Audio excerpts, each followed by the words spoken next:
And maybe you could tell us what kind of education campaigns should be prepared for Polish society to improve that situation. Maybe they should understand it in a proper way, so maybe lobbyists should do something with their own image. Well, I think lobbying scandals always make great media stories, yeah? I mean, they just do, yeah, they do. But I think that the profession itself does have a duty to actually talk about what it does.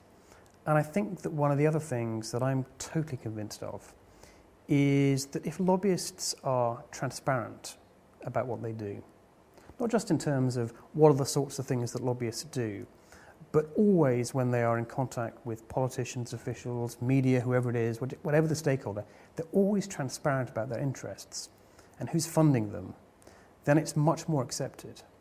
And I think that it's tough, obviously, for a very small industry in Poland to sort of take that campaign when there's a sort of, I think, a pre-hostile media. We've actually done research on acceptance of lobbying by parliamentarians and officials, and it's the least accepted of any EU country.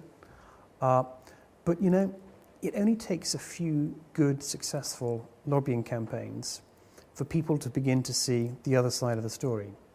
And I think the other thing I'd say is what Polish politicians and officials also have to remember is, you know what, they sometimes act as lobbyists too. If you're a Polish MEP, often you will have Polish companies, other organisations trying to persuade you of a view as to what you do in Brussels, how you vote. Those MEPs then act as lobbyists to try and persuade other politicians or officials to do that. What do you think the Polish government does when it's trying to influence what's happening across the European Union? It lobbies its fellow member states, it lobbies the Commission. And you've also got to think about the most basic form of lobbying is actually when a member of a parliament is approached by one of their own constituents. That is a form of lobbying.